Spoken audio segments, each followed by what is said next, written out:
माझे नाव अतुल नंदकुमार सरपाले, मुक्काम सोंडे सरपाले, तालुका राजगड, जिल्हा पुणे. साहेबेज आशा यांनी आमचे गाव एक 5-6 वर्ष झाले म्हणजे सर्व शेतकऱ्यांना मदत करतात भरपूर प्रमाणात. त्यानुसार मी शेती करायला त्यांच्यानुसार सुरुवात केली आणि त्यानंतर यंदाच्या वर्षी मी या 37 गुंठे क्षेत्रात कलिंगडची लागवड केलेली आहे. आत्ता जवळजवळ माझे कलिंगड 20 जानेवारी रोजी मी लागण केलेली होती. आत्ता जवळजवळ ते 60 दिवसाचे झालेले आहे आणि त्याची आत्ता साईज जवळजवळ 5 ते 6 किलोच्या दरम्यान झालेली आहे. आणि यातूनच मला जवळजवळ माझ्या अंदाजानुसार एक 15 ते 20 टन तरी उत्पन्न निघाले पाहिजे. आणि त्यानुसार जर बाजारभाव बघितला 10 किलोला जरी म्हणजे 10 रुपये किलोने जरी बाजार गेला तरी 2 लाख रुपये उत्पन्न मला यातून नक्कीच मिळेल.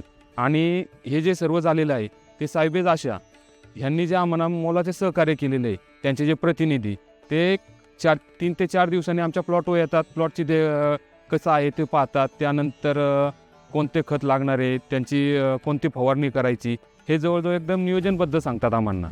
त्यानुसार एकदम व्यवस्थित प्लॉट झालेला आहे माझा. आणि ह्याचे जे सहकार्य आहे आम्हाला साहेबेज आशाच्या जे सर्व आहेत, रितू नथानी मॅडम यांनी जे आम्हाला मोलाचे सहकार्य केले त्याबद्दल आम्ही त्यांचे खूप असे आभार आणि धन्यवाद व्यक्त करतो.